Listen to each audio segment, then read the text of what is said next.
Do you love baseball? Heck yeah, I do. Then time to listen to The man who's been around since they invented the game. Yes, he's that old. Even older than me. It's time for Dugout Discussions with Chris Rose. Who? Chris Rose. I thought he was dead. That's Pete Rose. Oh, my bad. Here we go. Hey everybody, you've got the best seat in the house for Dugout Discussions with Chris Rose. It is presented to you by American Crew. Style like a pro with American Crew. Little bit of a schedule change. San Francisco Giant Willy Adames will join us next week. Today it is Freddie Freeman of the LA Dodgers. That is mere moments away. But let's kick it off with my favorite royalty. It is time for questions with the Queen.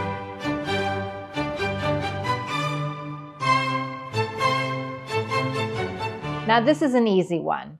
How did you find out you were going to the show? You know, actually, our manager and our bench coach both had COVID, so the hitting coach told me. And they weren't there, so the hitting coach told me that I was going. I was pitching in a AAA game. After the third inning, came in the dugout, and the coach came up and shook my hand and said, "You're done." And I was in compete mode, and I was like, well, what do you mean? 3 innings, I'm done. He goes, no, you're done for a good reason. We'll see you up in the show. Oh gosh, Bill Hasselman, AAA, Oklahoma City, driving to get breakfast, and he told me to turn the car around. I'm going to LA. So he just pulled you aside, texted you, called you? He brought me into the manager's office, and I'm like, what are we doing? Like, are we just talking about hitting in here? Like, what's going on? And he told me, so yeah. Called my family right away. Cry? Yeah. I didn't, to be honest with you. I don't know how I didn't, but called my family right away. Yeah, they were all crying, for sure. It was awesome. Did you think it was a joke? Well, I was pretty hot at the time, so I kind of... Like hot as in baseball hot, not like Trevor Plouffe, hot boy hot? No, I was thick then as a human. I was thick, but hot with the stick. And I don't know, I was kind of shocked, and, I was happy. 2017, I remember the manager called me, say, hey, you got to come to the field right now. You have early work. And I'm like, it's only 11 in the morning. The game is still 7 o'clock. I was sleeping, and then I got into the shower. This phone started ringing. I didn't answer the first time. I didn't answer the second time because I didn't have the number saved in my phone, in my contacts. So I'm like, all right, I'll come to the field. Then he said, pack your stuff, you're going to the big leagues. I remember just taking off immediately. Got an Uber right to Truist Park.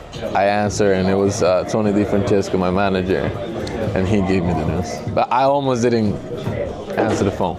What a bummer that would have been if they left a voicemail. Yo, Teo, you're going to the show. Jeez, pick up, please. I wouldn't believe it. I would have called the number back to see if it's true. We got a call from our AA manager and was like, you need to get in your car and go back home, basically, because obviously home is, was in Atlanta, and so I packed up the truck and took a nice little drive. Like, even when I answer, I was telling Tony, are you sure? Like, are you serious?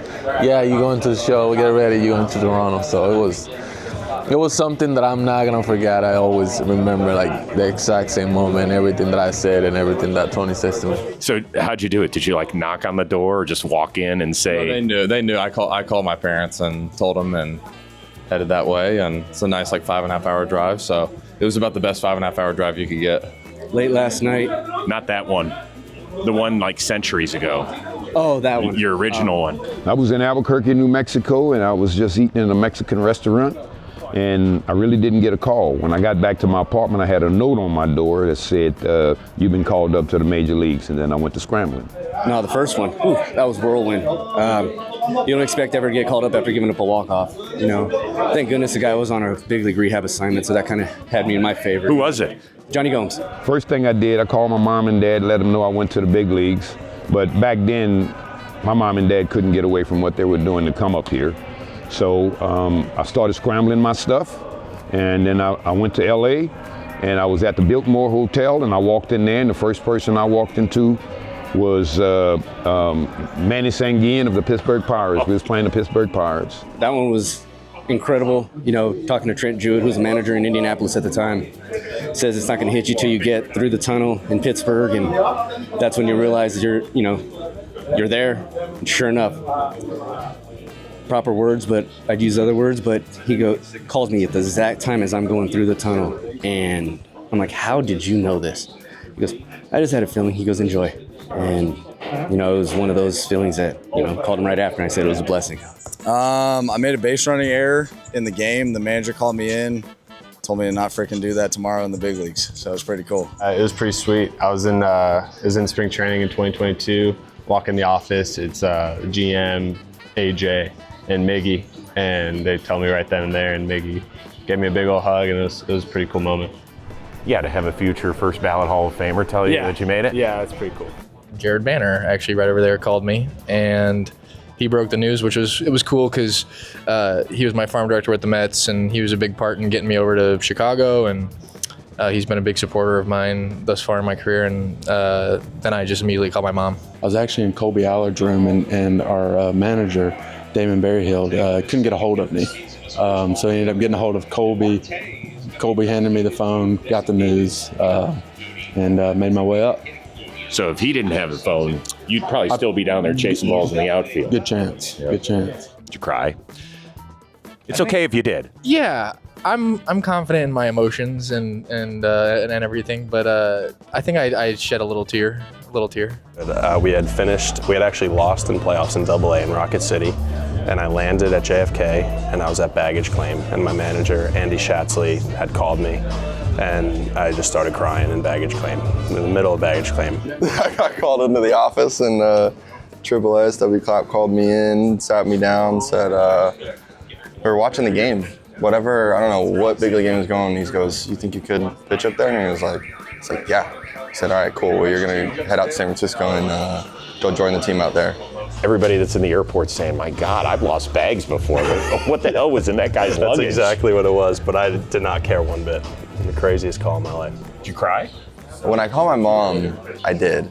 I went in the Memphis Stadium, went into the stairwell and just a quiet place and called her and was like, the second I was like, hey, are you alone and whatnot, and started telling her, and yeah, she cried, I cried, it was a wrap. I was with the Chicago Cubs, and my manager pulled me into the office, and there were a couple Rovers in town at the time, and they pulled me in and told me the good news, and I walked out into the locker room, and the guys had already known, and they started blasting congratulations by Post Malone, and so it was a great day. It was in AA after a game we had just won. I got called into the coach's office.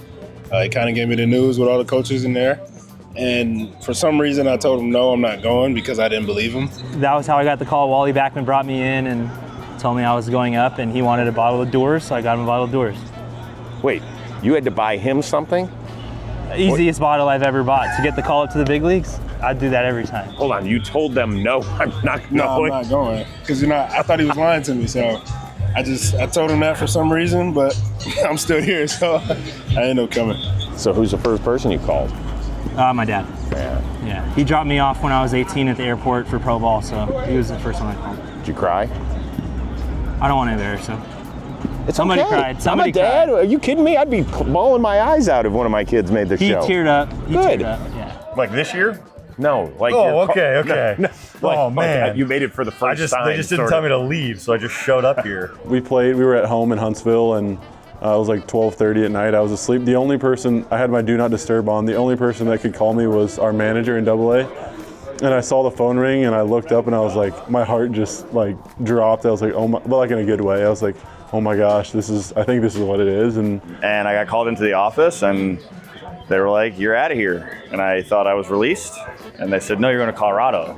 So I thought I was traded. So I looked up where Colorado's AAA team was. And then they're like, no, you're playing for the Major League Baseball team, the St. Louis Cardinals, and they are playing against the Colorado Rockies, and you're leaving. I said, wow, are you sure? So did you get the right guy? That was pretty cool. I tried to call my parents, but they were asleep, so I had to tell them the next morning, but yeah, it was a pretty cool experience. You can't leave a voicemail for that one. No. I was like, just call me when you wake up. I'm not going to sleep tonight anyways, so just give me a call, and they called me in the morning. It was awesome. Are you too old to remember? No, I remember. 2009. I tell the story to everybody, but I actually got a text from the hotel that same day, probably about 15 minutes before I was actually told, saying, we're looking forward to welcoming your stay to the Raleigh Hotel. So it kind of broke the news for me, but it still wasn't real until I got told, but yeah. So a bunch of us had our cars there. It was the last game of the season. So they told us, hey, pack up all your stuff. You can drive down to Durham. if you're driving home after the season. So pack up everything, drive your car down. So everyone packed up, drove all our stuff down to Durham. So did you play stupid? No, what you saw was a true reaction. But, once I got that text, I walked in the office and I saw the camera. I was like, oh, this is happening. So a little bit of yes, but mostly it was a true reaction. There was 3 of us getting called up. We all had our cars. So we left Durham and caravaned from Durham, North Carolina up to Baltimore. Got in at like 1 a.m. Woke up, went to the Baltimore airport, and flew into Boston because the team was in Boston. So it was kind of a whirlwind of a call-up. It wasn't the get on a plane and take a first-class flight to wherever you're meeting the team. We actually drove up. It's pretty wild. Great job, guys. Thanks for answering the questions. Good work. Now I want to hear from you. Which question do you want answered next time? A, B, C, or D? Can't wait to see you again. As always, more snaps for the queen. She is killing it. Thanks so much for your positivity in the comments section down below. Hey, we'll get you out to Freddie Freeman in just a second, but quick reminder that today's episode of Dugout Discussions brought to you by American Crew. Just like you need the right gear in sports, you need the right gear for your hair. We've actually teamed up with American Crew, the champions in men's grooming, to help you style like a pro. So whether it's the holding strength of fiber, the versatile stylings of forming cream, or the classic shine of pomade, American Crew has you covered. Check out these all-star hairstyling pucks on Amazon today. Style like a pro on and off the field. Well, Freddie Freeman has had the same style ever since he's been a little kid growing up in Southern California. Now he gets to wear Dodger blue. And for the first time in this show, we get to check in with the future Hall of Famer. All right, so welcome to Dugout Discussions. I am curious. I was thinking about this on the way over. Does anybody call you Fred? No, because there's a whole story behind it. If we got a little bit of time. So when I was being born, my mom and dad were trying to come up with a name. They came on Frederick. And my mom goes, I actually like Frederick as long as we call him Frederick or Freddie, because I hate the name Fred. And that's what my dad was going by at the time. So when my mom passed away and I heard this story, I was like, well, I can never be called Fred. I hate the name Fred. So if anybody ever calls me Fred, I correct him immediately. Okay, Frederick. Yeah. How often do you hear that? Not very often. Ron Washington, Eric Young Sr., Brian Snicker, Walt Weiss, pretty much all the former Braves, they all call me Frederick. All the old school guys. Yeah, they all call me Is it Frederick. to try and get under your skin, or is it a sign of respect? No, I love Frederick because if you know me, I call everybody by their first names. Full names? Full names. So I find that it's kind of a respect thing. Like I'm going to go out of my way to find you and call you. I can look on the back of a jersey and see what your last name is, but to go the extra little mile and learn your first name. So that's why I get called Frederick. Is there somebody, though, that gets really tweaked by it, whether it's the clubhouse or like another team who's like, okay, stop calling me by my full name? No, I think everyone kind of likes it. Like Anthony Banda, he goes, that's one of the things I respect about you the most, that you learn everybody's first name. So I don't do it just for that. I just do it just to try and be a little bit more personable. You can call me Christopher if you'd like. You can. Okay, I'll call you Christopher as long as you like it. Okay, then let's go it, Frederick. All right, Christopher. So yet another Freddie Freeman bobblehead the other night. I know it was really special because you had your dad out there, you had your boys out there, which was awesome. How many boxes did you have to bring home? They give us 4, so that's kind of nice. They're still in the clubhouse, though. I haven't taken them home yet.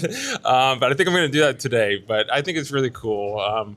I think Charlie loves this one probably the most. Because of the pose? I think so, just because I never do anything like that. And for some reason, that came out at that exact moment. I don't think I've ever pimped a home run in my entire life. And you're allowed to win a game in the World Series. It's okay. I get a free pass on that one. But I think it's just cool because it's just one of those things that might live on for a long, long time. And to have a little figurine that my kids get to play with and get to see at and always have that kind of, Daddy, why'd you do that?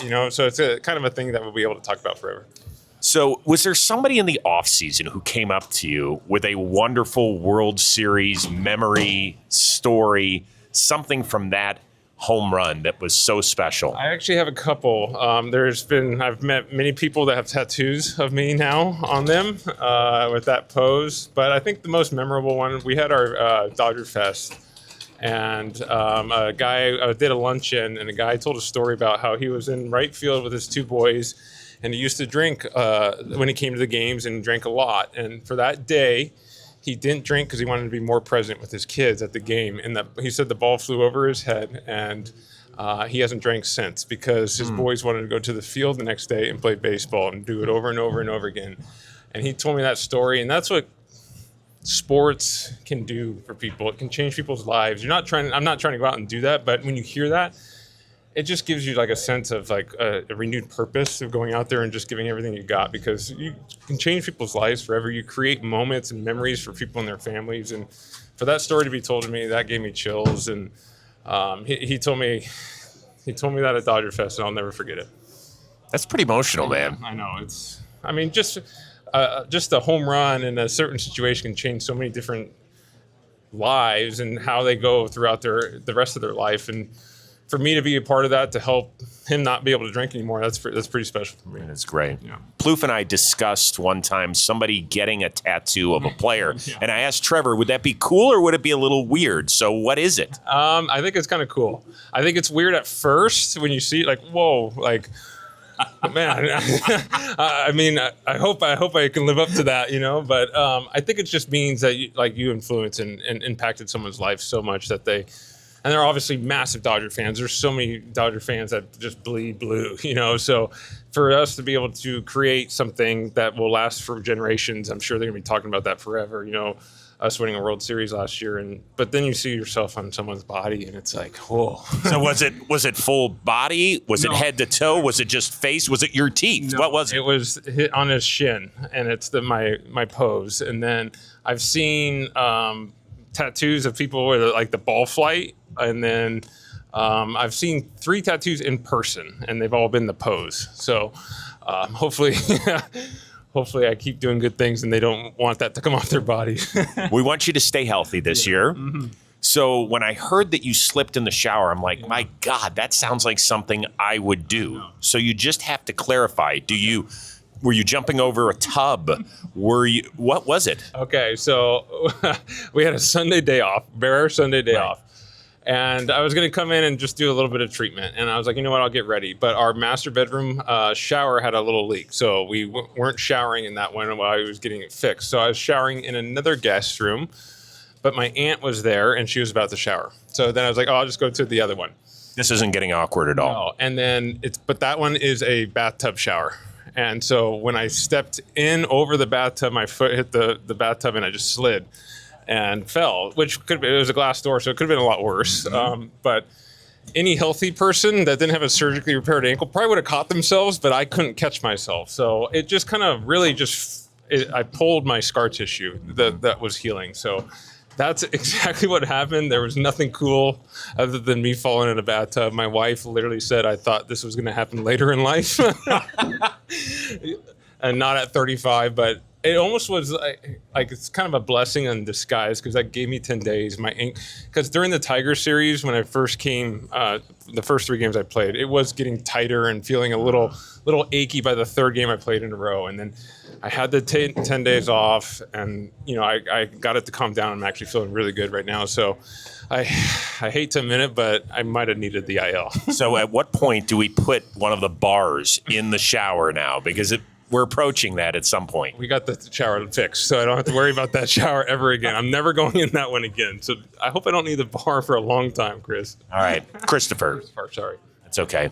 You've always been one of the most welcoming people ever at first base. Yeah. But I imagine when you first started as a big leaguer with the Braves, it gets a little tough, right? You don't know who to talk to. So when did that blossom? I don't know. It's just kind of, I think when you just gain experience and you get more comfortable in the big leagues, you run into the same people over and over and over again. I think and then people start to know who you are too. And like, I'm always a carefree guy. I have fun. I understand this is our job, but this is also a game, and we got to have fun playing this game. So a lot of it back in the day with like Ryan Zimmerman and all those guys was always about fantasy football when it got toward the end of the season. Everyone was like, what are you talking about? And I was like, you don't really need to know because it's not really anything very important. But it's more of we're all grinding and always you're doing as much as you can to get hits and do everything you can. So when you get the first, just to have a nice quick chat that's not really like so like focus driven and you just like, kind of just take a little breather. I like doing that. And I like it like Zach Veen got to first base, the Rockies guy, and guys that make their big league debuts in the year or get their first hits. I always tell them congratulations because it's so hard. This game is so hard. So just a little reminder for young players when they get over that, like, dude, congrats, man. Like, this is really hard, to get here, then to stay here, to get those first hits, those first wins. It doesn't matter who it is. It's just to congratulate them. I know we're competing against each other, but this is really just a little baseball family. Oh, that felt good. I just popped my ankle. That felt great. Did it really? Yeah, it feels good. Do you need a little rub? No, that's exactly what I need. Okay, good. I might steal a base tonight. Shh, don't let them know. I love it that you do that sort of stuff. But was there somebody who approached when you were really young and you were like, Chase Utley. Scary. Wait, you know Chase, right? And he is just like so intense. And but we have actually built a great friendship and relationship. But when he first got over there, he did not talk to anybody, and Chase was very scary. He was also is like that. That is Charlie Blackmon. Charlie Blackmon doesn't say a word to anybody at first. Really? Yeah.